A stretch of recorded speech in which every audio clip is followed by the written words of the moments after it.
while the outside world's perception of Africa's most populous country hasn't always been overwhelmingly positive, there are plenty more to this nation than its unsavory associations. With its vibrant culture, sense of humor, and adaptability, Nigeria has become the giant of Africa in more ways than just population size. Welcome to today's edition of Christians in Politics. Today we shall be looking at the reasons why Nigeria is called the giant of Africa. What has she achieved so far, and how can she achieve better? We shall also be looking at taking responsibilities as Nigerians. Barrister Patrice Akwara, who is a politician and will be discussing with us on the topic before us.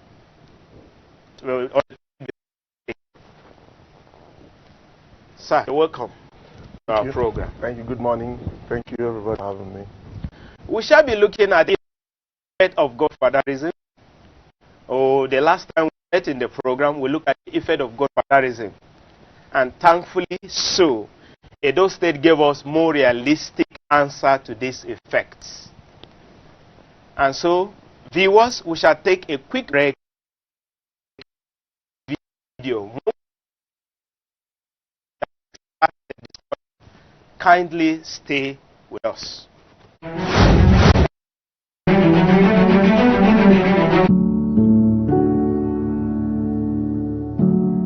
achieve a better Nigeria is possible, in the sense that if you want to achieve a better Nigeria is the collective responsibility of both citizens and the government.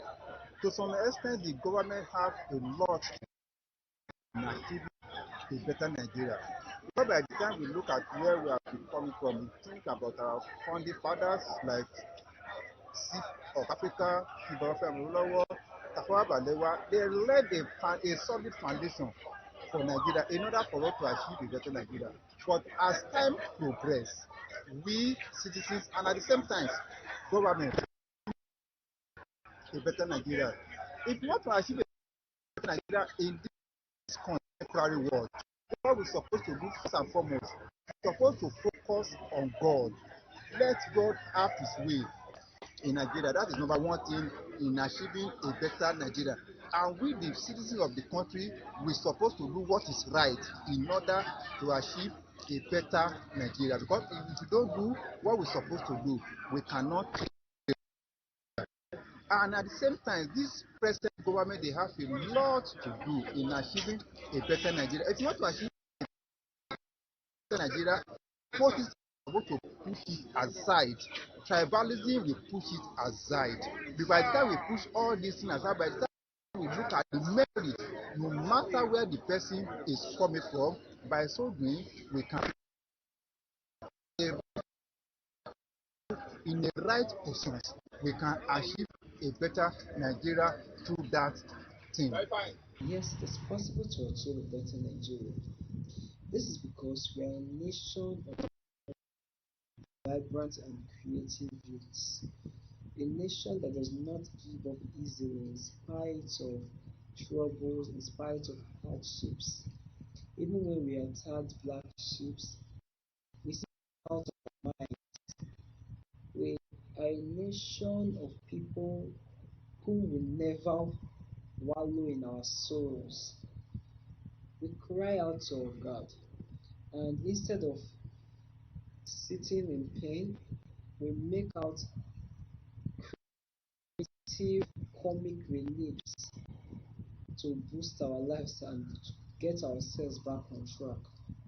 We're a nation of people who are willing and ready to hustle.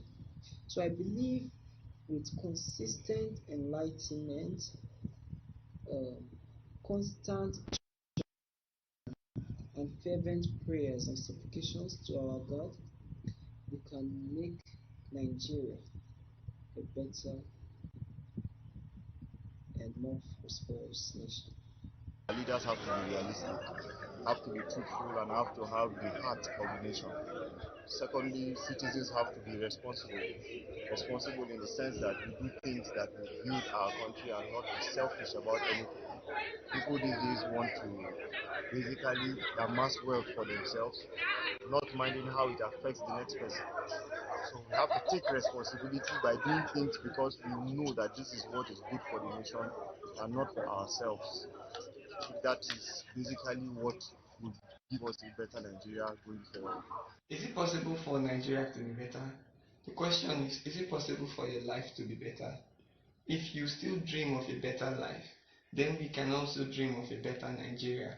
We are the people that make up the nation. So when our lives are better, the nation is also better. When we are progressing, the nation will also progress. Now the reason why I say this is that there is no harm in hoping. We have nothing to lose in hope. We have all to gain when we believe. When we believe, that's the bedrock. When we believe that everything we see is not our future, this is not what we think will happen to us in 10 years' time. When we believe that in 20, 50 years' time, things are going to get better, we can have a better nation. It starts from believing. It seems very unrealistic, it seems very unreasonable. The things that are happening around us will make us lose hope. I'm telling you, we have nothing to lose in hoping for a better nation, and we can achieve this.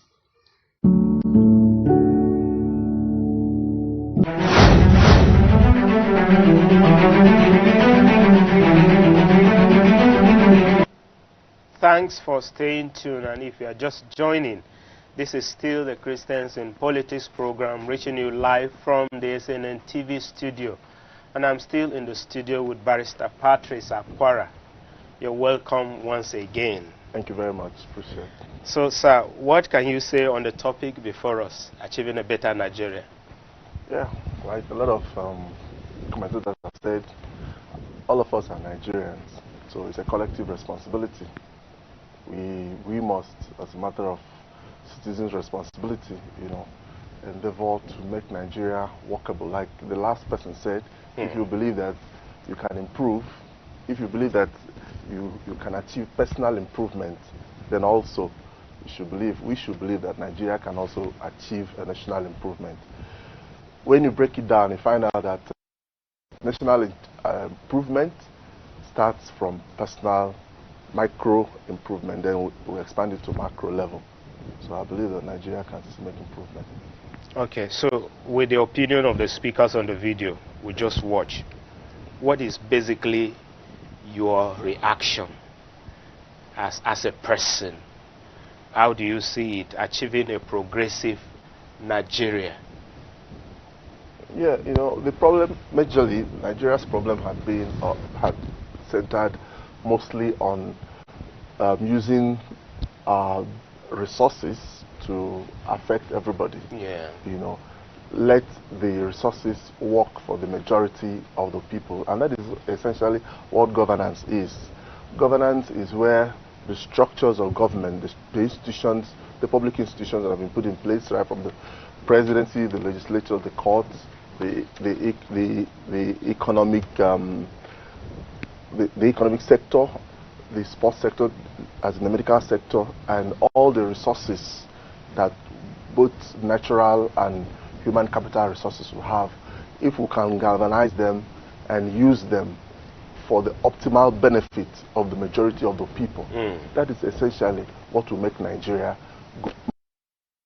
Equity, social justice, because you cannot have peace in the absence of social justice. If you deny somebody his justifiable right, he will not let you sleep. So just like what Ahmed Tinubu said sometime, was it Awolowo that said, the children of the poor you refuse to train today will not allow your children to enjoy your wealth in peace tomorrow.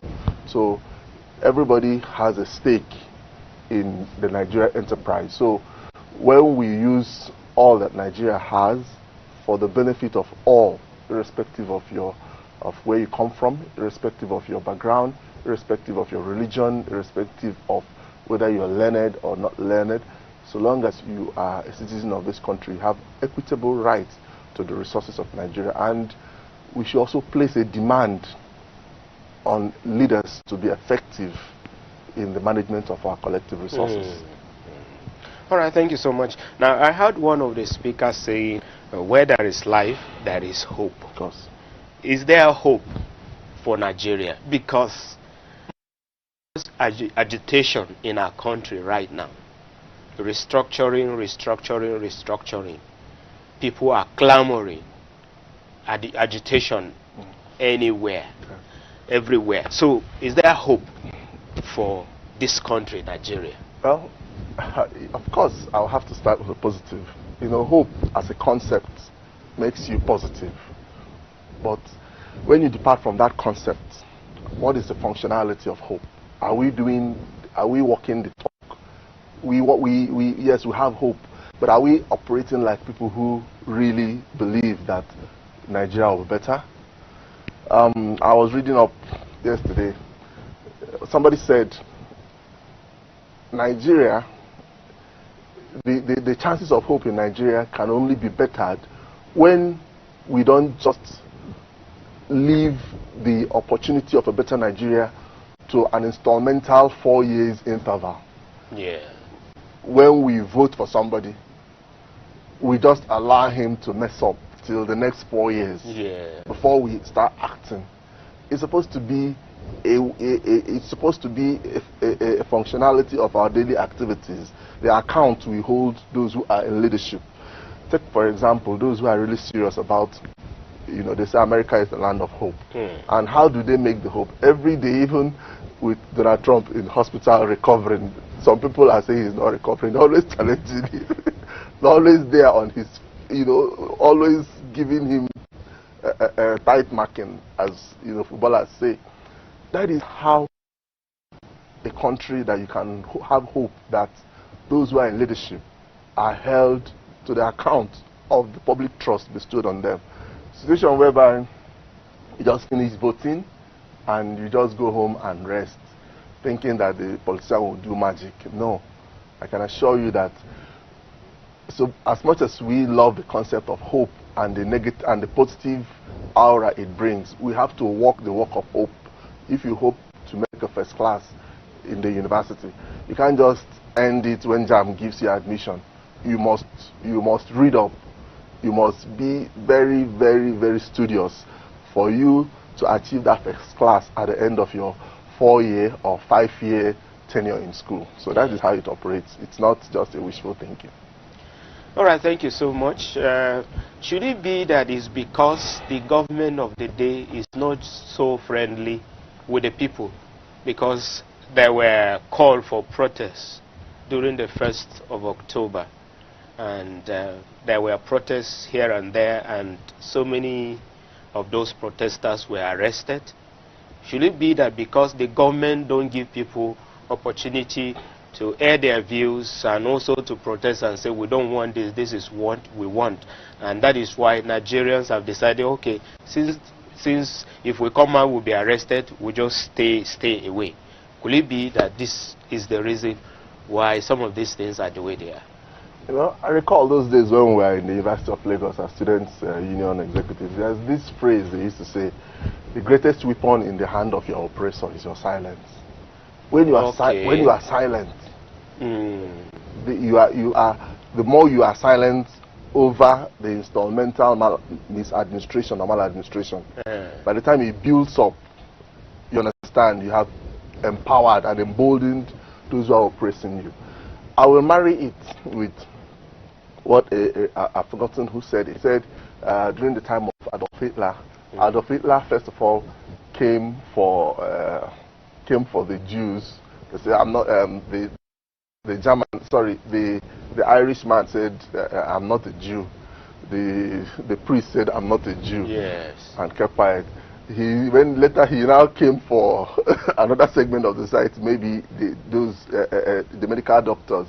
They said, the lawyer said, I'm not a lawyer, I'm not a medical doctor. Then when he came for the Polish citizens, as in, you know, they said, by the time by the time he now got to their own state, there was nobody to save them. That's what has been happening in this country.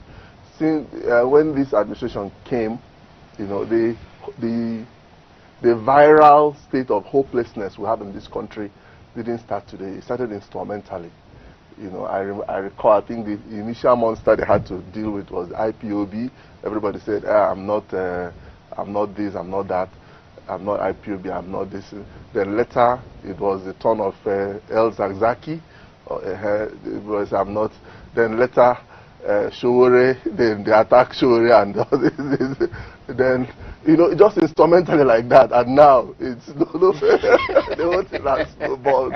And they are now like, they are like an octopus. Yeah, you know? to the point you can't protest. You can't even protest. To protest now is a sin. It's a sin. Against so, APC.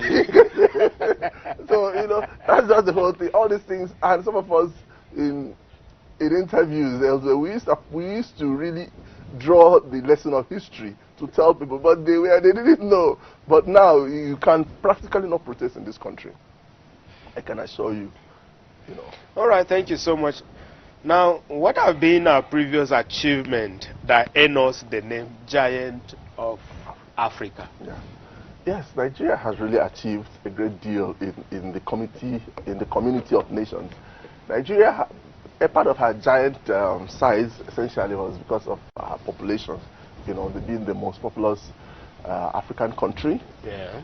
Being also they say in Nigeria is the most populous black nation in the world. Yeah.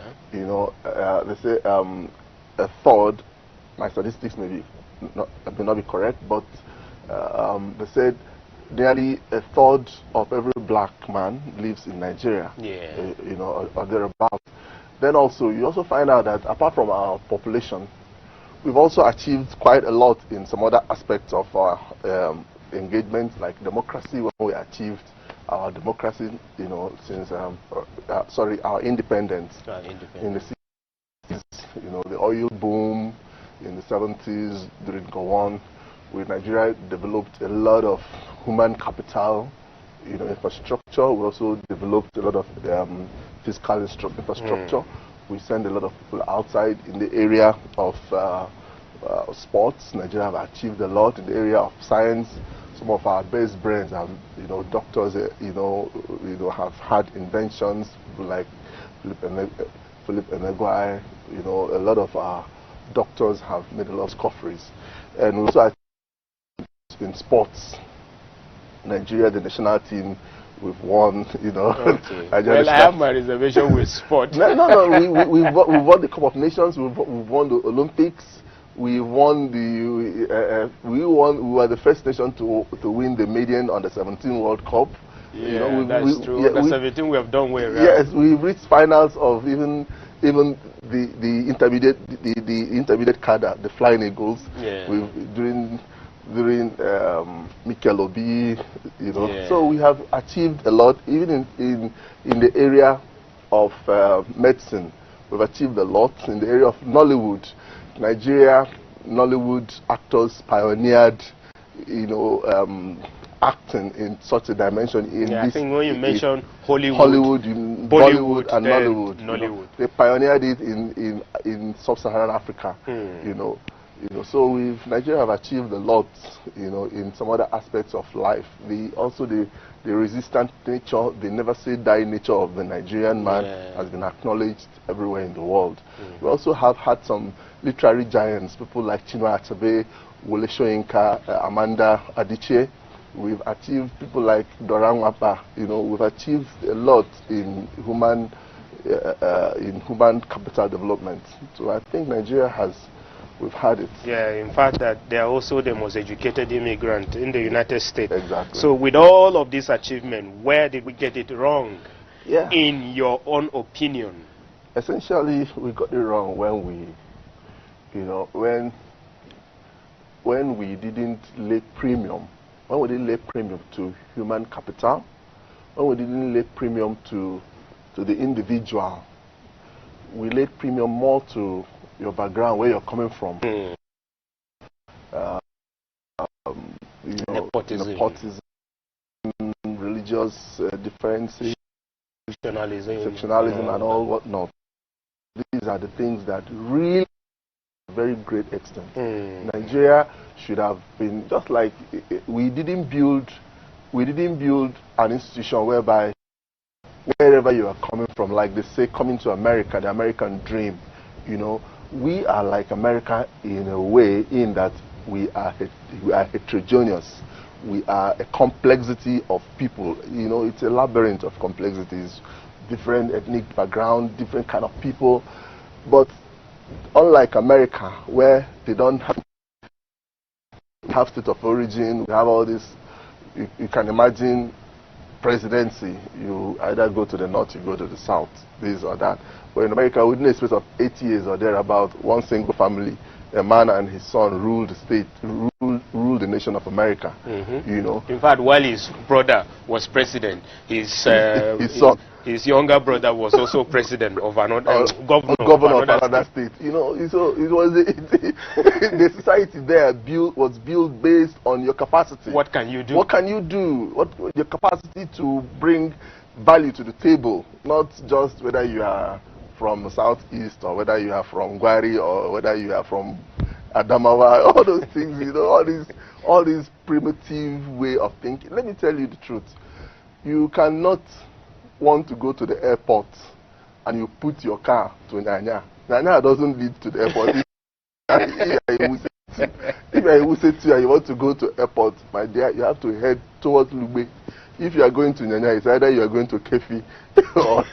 So we can't want to build a very gigantic, prosperous nation with all those lower level considerations. You know, so all those things, you think they are mutually incompatible. Yeah. All right. Thank you so much. Now, in few words, have we as a nation practiced the purpose of independence? Are there notable achievements, and what are the areas we can do? Cocktail, you know, there are a lot of things inside the cup. You know, it's we have a lot of things in it. We have orange, we have mango, we have all manner of things. So we cannot say with all honesty that we've not achieved. We have achieved a lot, and a lot other things we brought into the picture has diminished us, and most of which we have captured. You know, we've captured it in our opening statements that we've made progress in democracy, in science, in literary works, in arts, in culture. We've also made progress in sports, human capacity. We have also made progress in some way democratic development. You recall, since 1999 when we started our democracy, it was nascent, but now it's maturing. And you also find out that the locust years of the military, you know, really impacted on the development progress of Nigeria.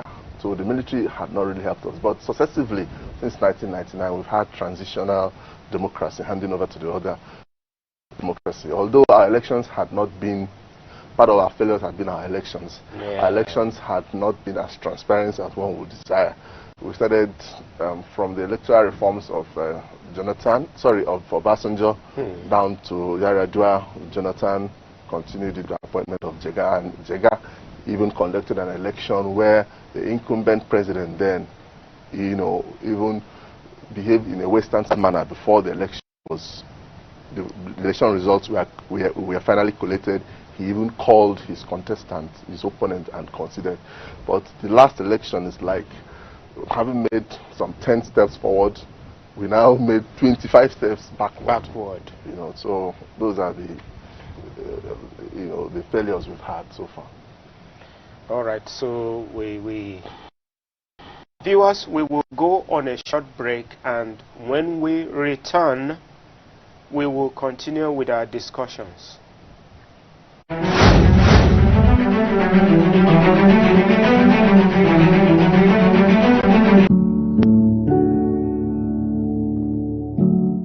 The responsibility of the citizen to make Nigeria a better place are very, very to take a responsibility that will make even government to even feel uncomfortable in order to do otherwise.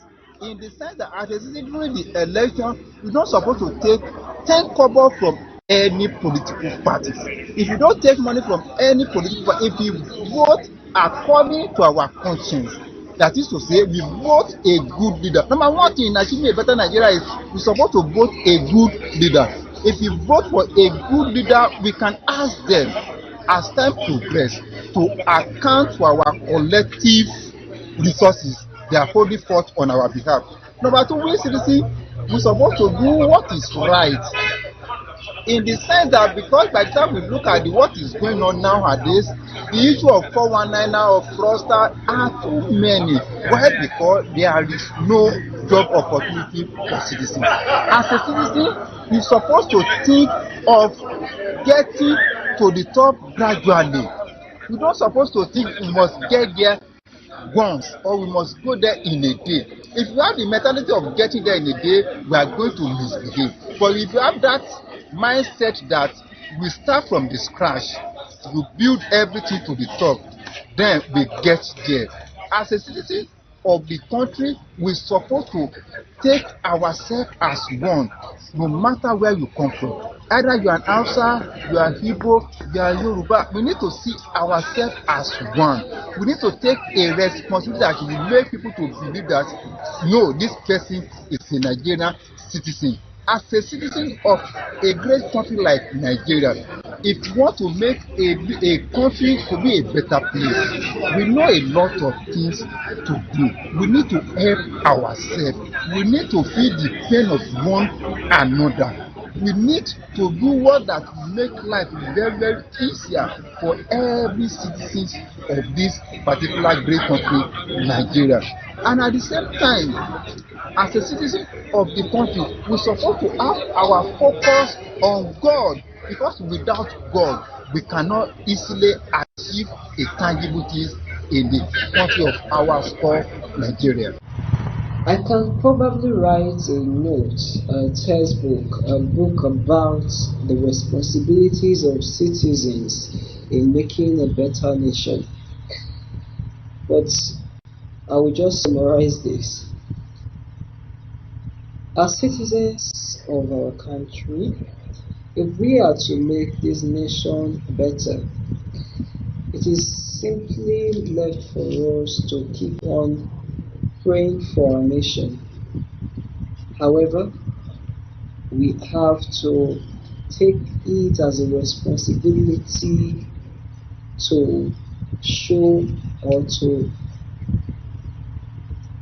probably make a note or a textbook about the responsibilities of citizens in making a nation better. But I will do a little summary here. First of all, we have to ensure that the term patriotism is embedded in everything we do. We have to pray for our nation, because if we give up hope and stop praying, we will lose souls day in and day out continually. Another thing is that we have to get a mental revolution. It's very easy for us to blame all the wrongs of our nation to the activities of our leaders.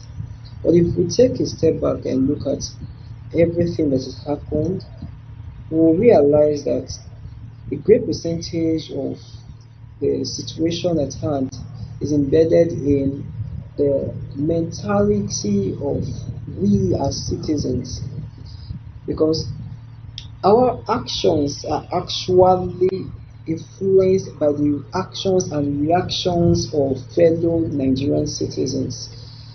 So if we are influenced by their reactions, we are thus never going to move forward in terms of progress.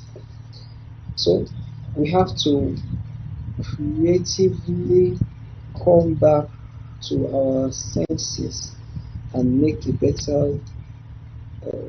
I could probably make a note about the responsibilities of citizens. But if we are to make our nation better, about the responsibilities of citizens.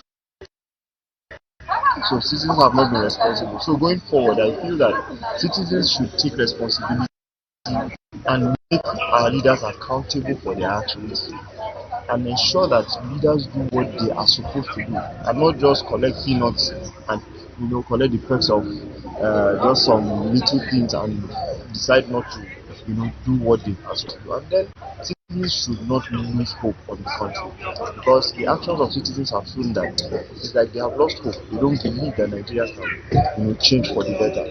But then they should keep hope alive, and in keeping hope alive, you hold your leaders accountable and all who are in government. You as an office holder, you also do the right thing and not rely on what your political party wants or what a few people in your party want, but rather what is good for the country should be what you should do.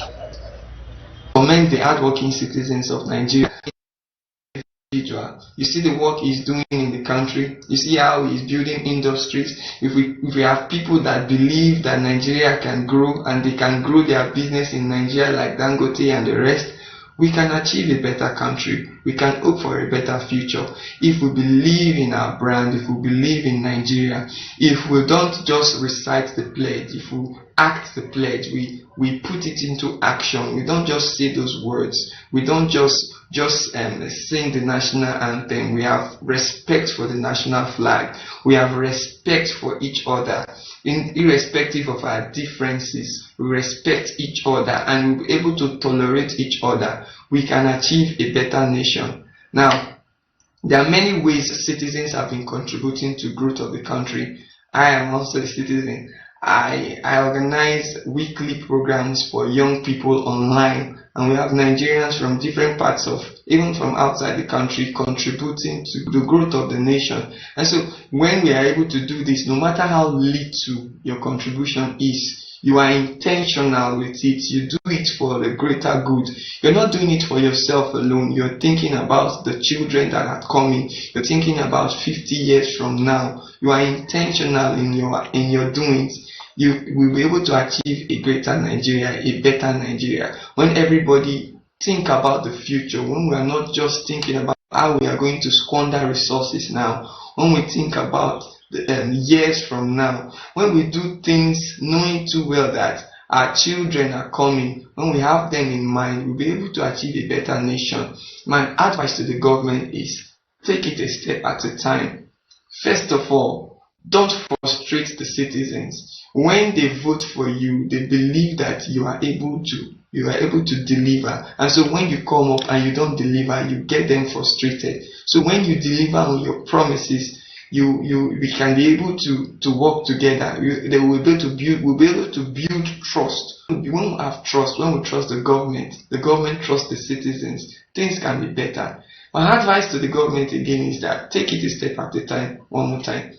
Handle one problem at a time. If a government can come and your focus is on the power sector, you deal with that, and the next government comes on education, you deal with that, and we take these things one step at a time. You will not know the great things I would have done in 10, 50 years time. So the government should take it one step at a time. Don't frustrate the citizens. Believe in the citizens. Bring everybody together, respect them. We'll be able to achieve a better nation. Thank you very much.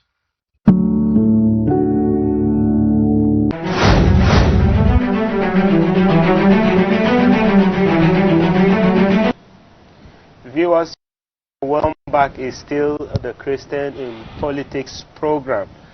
Now we want to move to the responsibility of the citizens. But before we do that, we want to quickly ask our guests to tell us this. Is Nigeria progressive? If no, what is the reason why Nigeria is not progressive?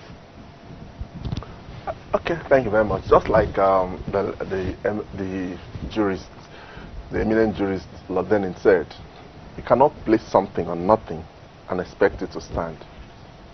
You cannot place something on nothing and expect it to stand. So, whether we are progressing or whether we are not progressing, no matter how beautiful an economic policy or a design policy to improve the system is, the success of it will stand or fall on the hand of the implementers, on the people that implementing it. So the progress of Nigeria, who are the implementers? Who are those implementing it? And also, what is the environment of the implementation? If, for example, if you look at the Federal Civil Service today, those who are really the implementers of our policies, you check them from various ministries. Go back to their secondary school days or the university days. What were their results? Most of them graduated lowest in their classes, and they entered ministry, and they are today PAMSECs and whatever. Very few. Go to their university, check what they graduated. On a comical note, the other day there was this U.S. debate, the presidential debate between Donald Trump and Joe Biden. Joe Biden said, Donald Trump, a lot of people have died in America because of the way he's handling the COVID-19, because he's not smart. Donald Trump said, smart? Talking about me smart? You shouldn't be talking about smart. You graduated lowest in your class.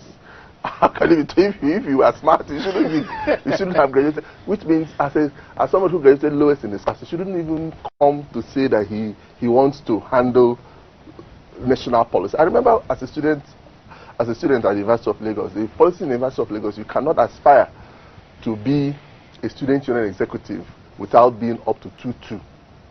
If your GP is up to, you cannot even want to be a student. You cannot be allowed.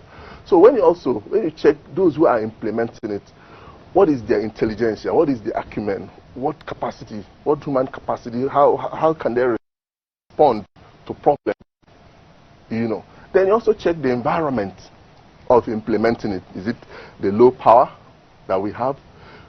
Somebody was talking about reciting the pledge, acting the pledge.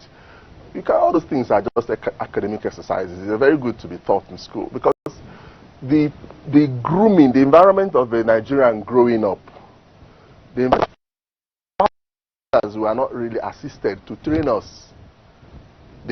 Every family is like a mini local government. You source your own power, you drill your own borehole, you carry your own garbage. There is no road safety everywhere, trying to regulate motor on cars, on vehicles, on roads that are not even motorable. These are the environment of growth in Nigeria, and you're talking of reciting the pledge. After reciting it in court, there's no patriotism has not been instilled in you, because the country you... How can you pledge to the country that is doing nothing? Nothing for you. Even making you to succeed is even a Herculean task. So you go to the universities. I was discussing with yesterday, a colleague told me how many times that I asked her, why didn't you make a 2-1? She said she tried, she disappointed. She wanted to make a 2-1, but one particular lecturer who wanted to sleep with her gave her a D, and the thing, you can imagine, and this is the story we have everywhere. So when you grow up in this kind of environment, tell me how you can. So for me, the way out is it has to be a deliberate policy. It's good we're talking about all these things, but a deliberate policy of reforming our education sector. You go to primary schools, secondary schools, universities, the facilities are just comatose. The power sector reform that was done was not done to increase the national grid.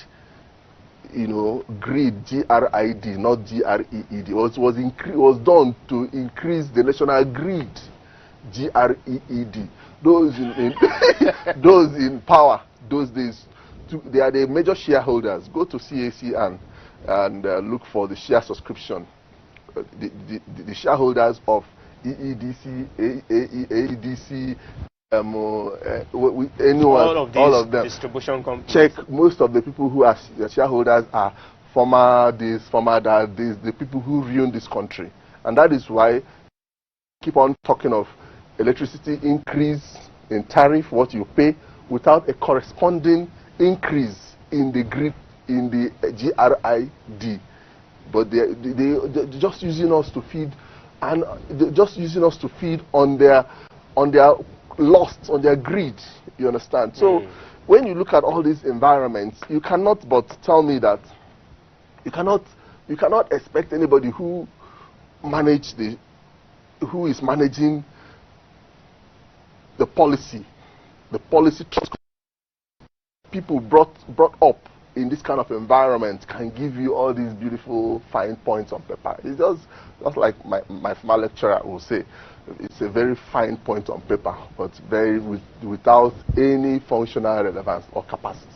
That's just what's going on. All right, thank you so much. Viewers, you can call in for your comments and contributions on the topic we are discussing. So we move to citizens taking responsibilities. Let's look at citizens taking responsibilities as Nigerians. What do you have to say on this topic? And as a legal practitioner, are you convinced Nigerians know their civic responsibility? Well, yeah, to some extent we know our civic responsibility. A lot of us are exposed. A lot of us can read the Constitution. There are a lot of laws in this country. Nigeria is, we have a lot of, when you go to law offices, or you see a lot of in the laws of the Federation here and there. There's so much, but the truth of the matter is we can make a change, and the change starts with you and me. I agree that the leadership has to drive the change. Leadership, just like the brain is the central controlling system of the body, so also the leadership must make that necessary controlling center for Nigeria to get it. So I believe that we can make a change, and the change starts with you. Irrespective of what they are doing, I have proposed in my own way to be the best I can be in my circle of influence. At home, teach my children the Bible. I teach them on love. Wherever I go, whatever I can do. So it starts with you and me, because by and large, we are ultimately responsible to act properly in our own circle of influence. And that is how Nigeria can be better. And also, as we do so, we also influence the next person. Influence the next person. And those of, yeah, this is a faith-based media outlet. So it's important for us to reiterate that the essential growth of this country must be driven by the church, a faith-based organization. Because looking onto government, if you look at most cities of the West today that are developed, or most countries of the West, like in America, in Germany, if you look back to their history in the 1880s, it was driven by the church. It was driven by America was founded by the church, the Mormons. Harvard University, Stanford University, Cambridge, yeah. All these are faith-based institutions. The model, the culture, the direction they want the society to go in future.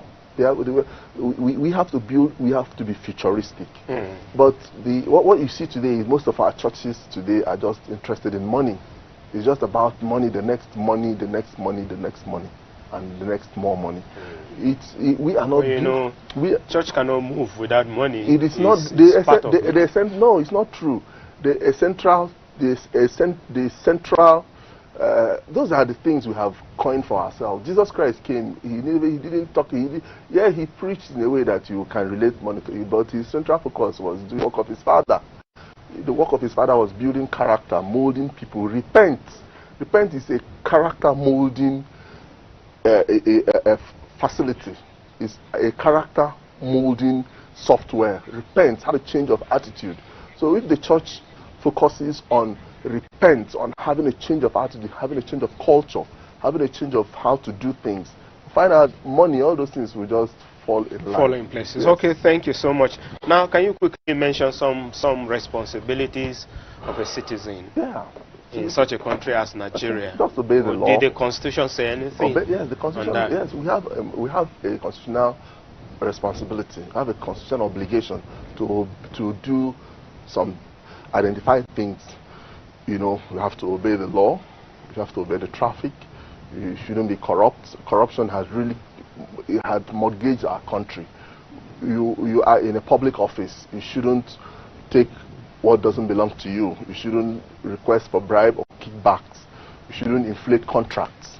These are the things that all our laws, all our legal instruments codified, to the extent that if you do it contrary to how it has been stipulated, it has been criminalized. You are liable to it. If you are liable, if you are found guilty. Oh, we don't see people being liable to that. People even steal billions. That's exactly what we're talking about, because those who are implementing the system, they don't have the required skill. They don't have the required patriotism. Everybody is talking of what he can get from the system, because he feels that during his growing up days, during his student days, during his family days, the country didn't do anything for him. You understand? So when he finds himself inside that place, he will want to take his own share. He wants to he wants to pay back. National cake. Yes. So our civic responsibility: obey the traffic lights. Your duty of care to your neighbor. All these are essential civic responsibilities. Any suspicious movement within your locality, you must report to the police. But these days, you can agree with me, when you even report to the police will even go and tell the person you reported that you are the one, and then you become a victim, a target. So we are not really, it's neither here or there. So we need a moral revolution. All right. So yes. How can a citizen better its nation through his or her responsibility? Yeah, like we said in the past, try to influence your circle of influence. Try to make it better. Carry out your responsibility to the best of your ability, to the best of your conscience. Whatever you learn in the church, whatever you learn in the home, the home is the first building block. Whatever you learn at home, try to implement it in such a manner that you don't take advantage of the next person. All right, thank you so much. Now, quickly, we have agencies like National Orientation Agency, ICPC, National Human Rights Commission, EFCC, and what a few. Have they failed in carrying their responsibility to this nation? Because those days, I used to hear about National Orientation Agency and how they will even advertise them in radio and TV, how they are doing, and what a few. In the late 80s, it was very, very prominent. You hear of it very, very well. Yes. But of recent, it's like National Orientation Agency had gone to sleep. We don't hear about them again. So have they failed, these agencies that we have? Well, the description contained in your answer, in your question, explains it all. From that you can see that they failed, because those days, just like you said, the days of Jerry Ghana, when we were in school, everybody knows who Jerry Ghana is. But if you ask my son today, who is the Minister of Information, Minister of Information, or the National Orientation Agency chairman, he doesn't know. So how can they make impact in you when you don't even know that they are in existence, or even their policies are not even felt by you? So it's we have to really do. It's good we are talking about it, fine, but beyond talking, we have to be functional about most of all these things. And the leadership, the leaders in Igbo land will say, "Anaharishi agoro tulaju."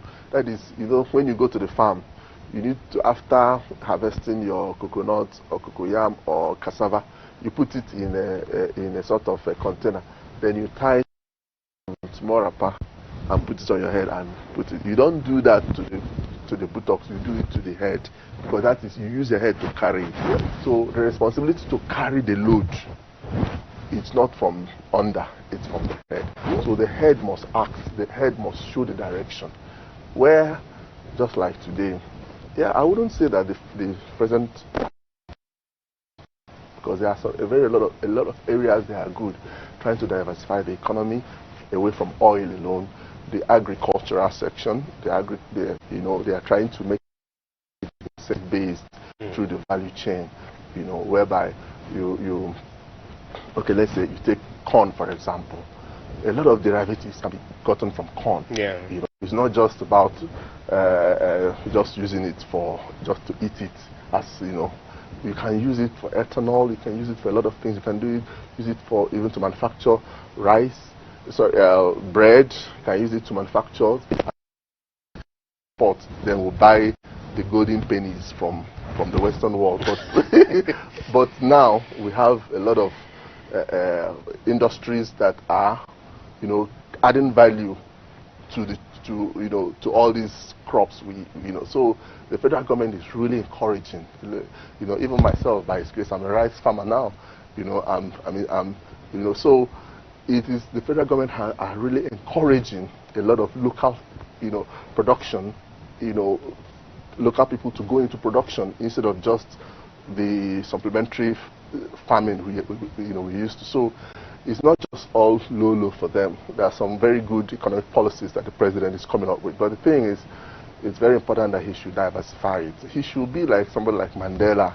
Shouldn't just be a sectional president making all the appointments just from one area. He should, because tomorrow he is a Muslim and he knows that very soon, or rather we are in a march towards eternity. So what would he be remembered? So let him leave a legacy that will, put his name in the lips of even the upcoming generation, not just to do for his own Northeast region. Yeah. Thank you very much, sir. So now, quickly, what is your advice to Nigerian citizens, agencies responsible for enlightening the citizens, and the three arms of government, and of course our religious leaders? So if you can, in few words, offer your advice to all these groups I've mentioned, yeah, the agencies, arms of government. The truth of the matter is, when you cannot perform per level, optimally, you should peer review.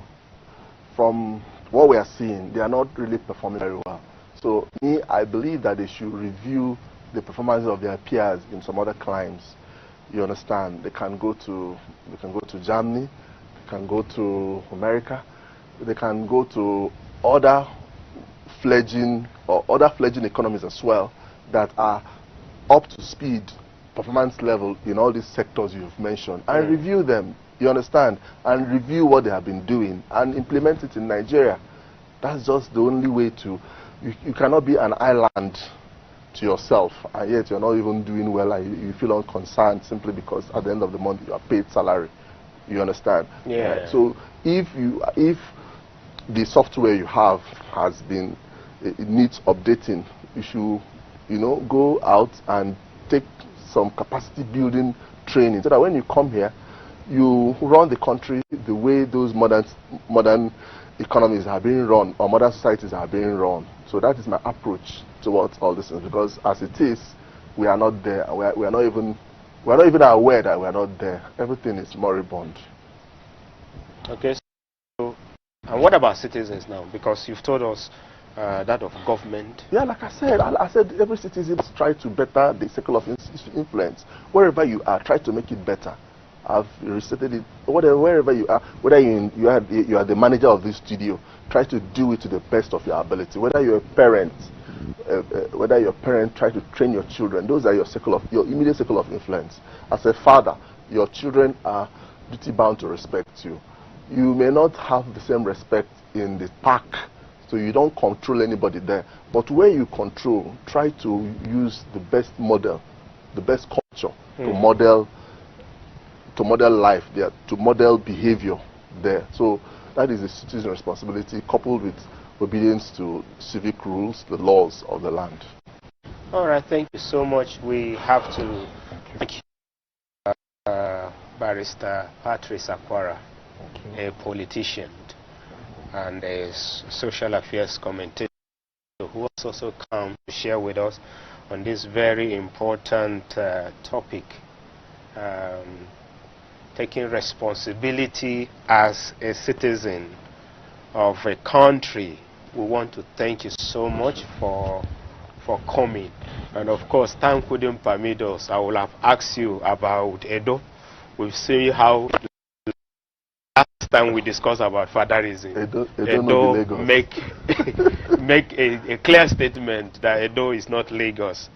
Thank you so much for coming. And this is where we draw the curtain. Please remember, politics is necessary and unavoidable. Until we come your way again, same time, same station, next week. I remain Smart Simon.